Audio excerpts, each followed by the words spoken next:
Thanks for coming today. We wanted to invite you to kind of talk about how you're involved in the community because we've seen you involved in a lot of different issues, and we think you're a good example of a young person who cares about what's going on around them and that you could be a role model for others. So we have a few questions we'd like to ask you. The first one is, the Ziibiwing Center has watched you grow into a young man who is involved in your community on many levels, including repatriation issues, treaty and hunting and fishing rights, and even in filmmaking. How did you decide to get involved in these issues? Inferior issues such as repatriation, it's almost like I feel like it's a duty, it's a job I have to do. It's, my grandma, she's, and being Medewan, we have things to take care of. We have a responsibility to take care of our ancestors. And filmmaking, well, that was something done here at Ziibiwing, and they brought him in, and I was working, and they said, "Do you want to have a Sundance?" They had a Sundance Film Festival here, and so I went to it, and I worked on the time too. And so, in working, it was something fun, interesting, and then they got to made us have our ability to start telling our own stories, and however funny or pitiful they are, or awesome they are, it's fun for me, and it keeps us out of trouble. And there's one more thing you said. Treaty and hunting and fishing rights. Treaty and hunting and fishing rights. Our nation, our tribe, we have rights signed over from a long time ago from the treaties. And when I worked at Chippewa Police, Captain Crockett, they mentioned that that his tribe, they have their own hunting and fishing rights and their licenses and their own seasons and different, separate from the state of Michigan. And so it began my interest, and so I followed it up next year with Tribal Administration. When I worked for Tribal Administration, I followed up and I researched more here at Ziibiwing on hunting and fishing rights and learning about them. And now, after asking, talking to people, we see that they formed the Hunting and Fishing Committee, and I submitted my letter of interest in being on that committee because hunting and fishing rights are important for us because it talks about our sovereignty. We're a big key thing to our sovereignty. All right, do you have any plans for what you would like to do in your future, like as a job or schooling or anything? There's all kinds of options, and there's, I could do many different things. And for right now, I won't talk about it. How about for the tribe and the community? What do you want or hope for the future of the tribe? For the future of the tribe, the community, and just being a healthier community. I want our community and our tribe to be more healthier. Also, and becoming more independent on ourselves, self-sustaining, and whereas we have that true sovereignty, where we're not depending on the government for grants or whatever, but we can have our own independence, our ability to govern ourselves and tell ourselves what we're going to do or how we're going to operate and work towards our future. All right, in your opinion, what is the importance of young people getting involved?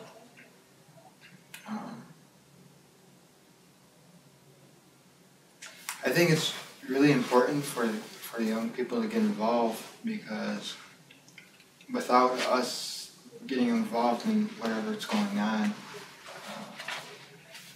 I can tell you right now that the community and the tribe, they really do care about us, the youth.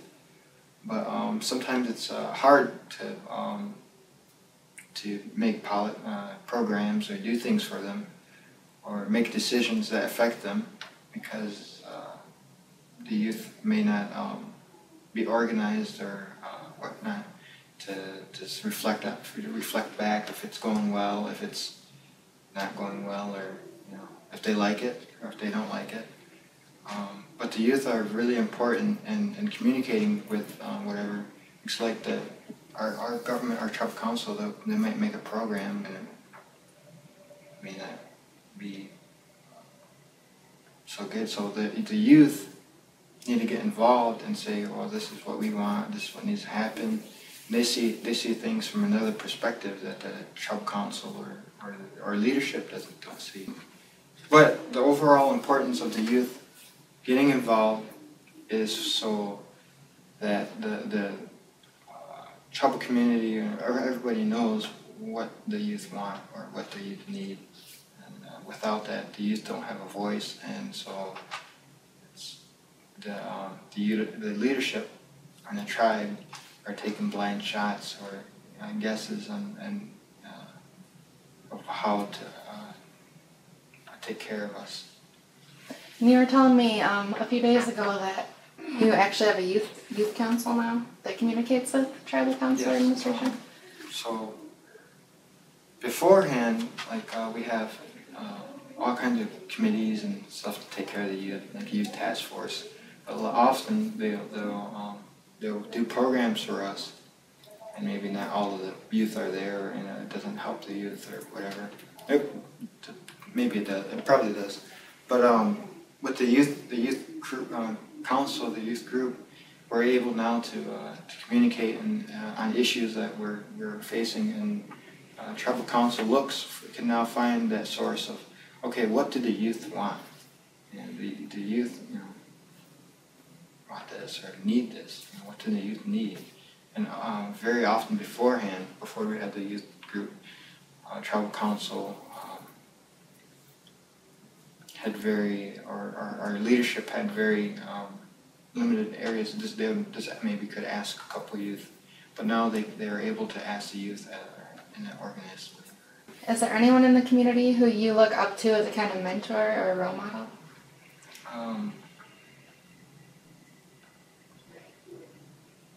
There's all kinds of people.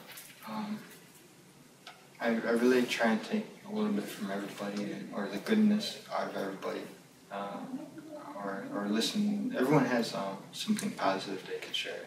Even their negative stories they have, or not negative, or their life learning stories they have, can help in learning, or in your life, in the right path, in the right road. But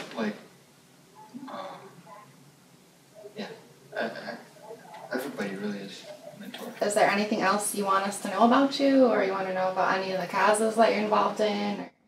When you're drug and alcohol free, it's a lot more easier to accomplish what you want to accomplish. I see that in some of my buddies, or my friends, or my Nijis, call my Nijis, that when they say that their abstinence or from alcohol or drugs, that it's easier for them to accomplish whatever they're doing, and you can see that too with sports, and with they have a lot of potential, right? And so you see that they have a lot of potential, and when they do that, drug and alcohol-free lifestyle, then it's a lot more easier and staying on that or accomplishing what they want to accomplish. So it's for me in taking and saying that I'm drug and alcohol-free in that life way.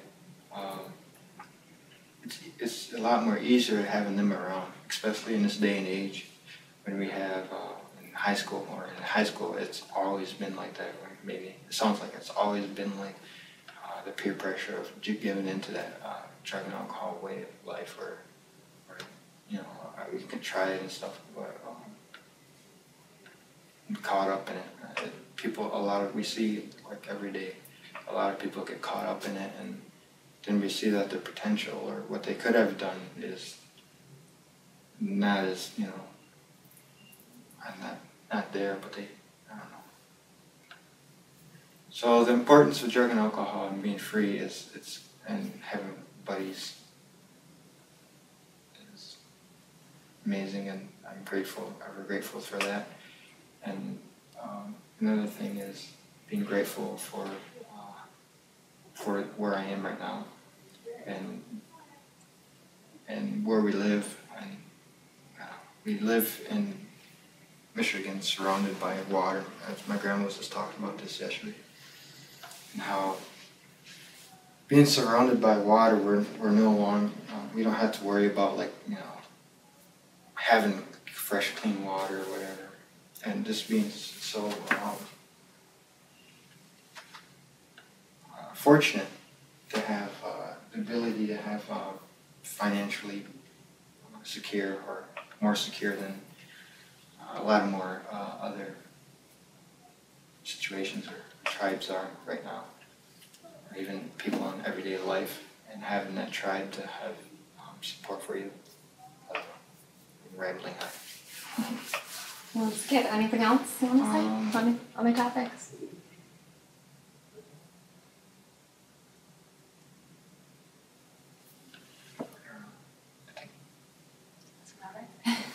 Okay, well, thanks for coming today.